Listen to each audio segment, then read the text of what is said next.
Assalamualaikum warahmatullahi wabarakatuh.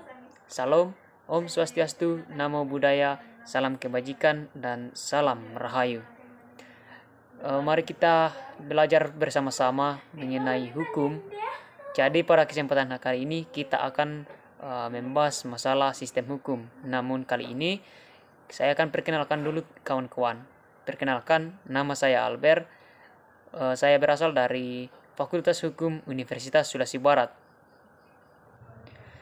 Jadi di dalam pembahasan masalah sistem hukum, jika nanti ada yang kurang sesuai dengan apa yang sebenarnya, maka saya mohon kritikan dan saran ditulis di komentar ya kawan-kawan. Terima kasih. Nah, sebelum melangkah lebih lanjut, kita harus perlu ketahui teman-teman apa itu sistem. Nah, menurut Profesor Subekti, sistem adalah susunan atau tatanan suatu keseluruhan yang terdiri atas bagian-bagian yang berkaitan satu sama lain.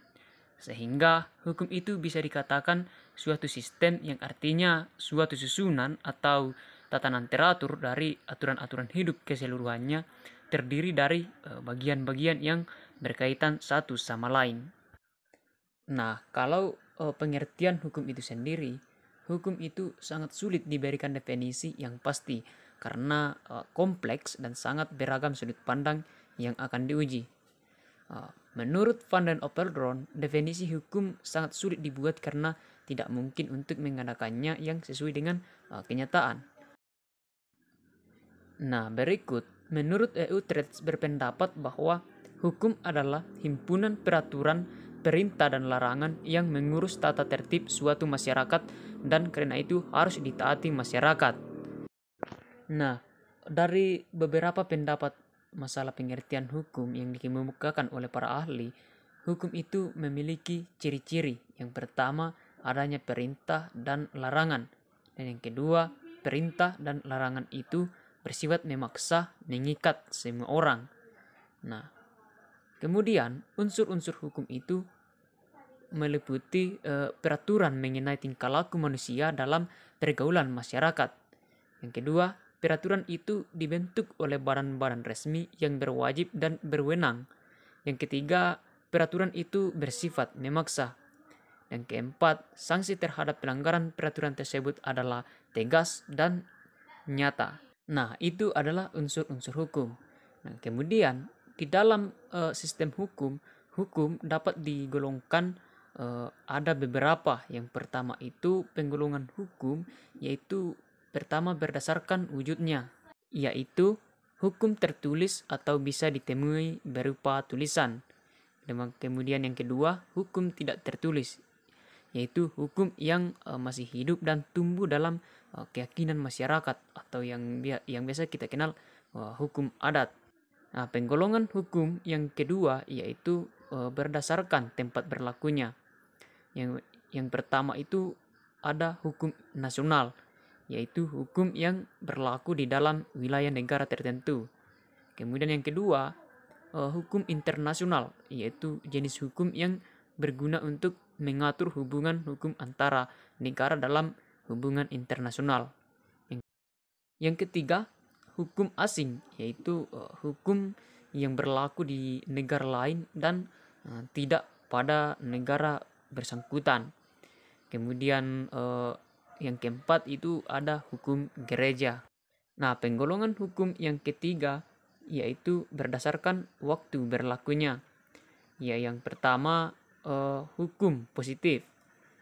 Nah, hukum positif itu adalah yang biasa disebut sebagai ius constitutum, yaitu jenis hukum yang berlaku sekarang dan hanya berlaku bagi suatu masyarakat tertentu saja dalam daerah tertentu.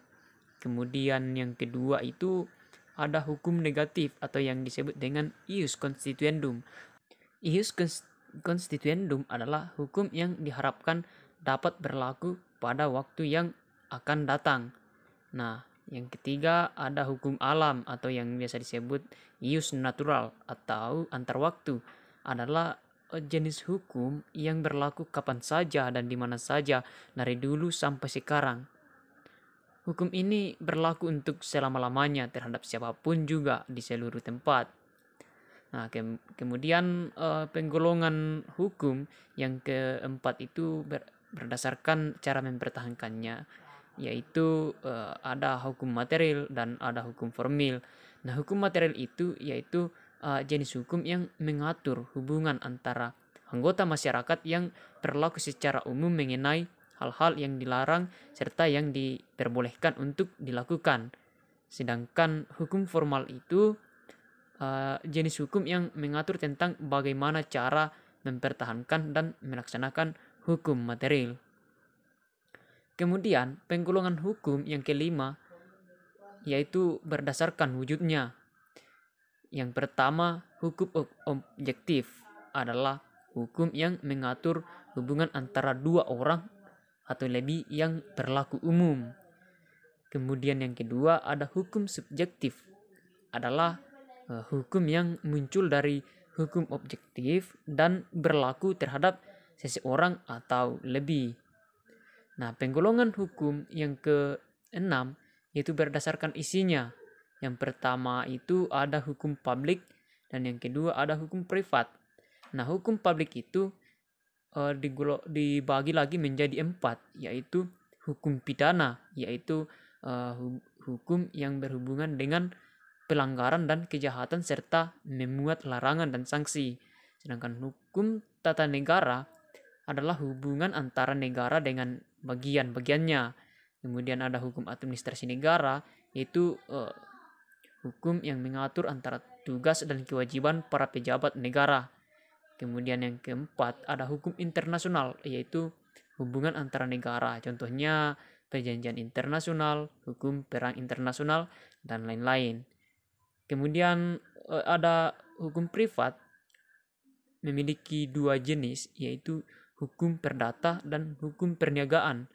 Nah, hukum perdata itu adalah hukum yang mengatur hubungan antara individu secara umum. Sedangkan hukum perniagaan itu hubungan antara individu di dalam kegiatan perdagangan. Nah, itu adalah pembahasan kita masalah sistem hukum, mulai dari definisi hukum dan sistem sampai penggolongan hukum.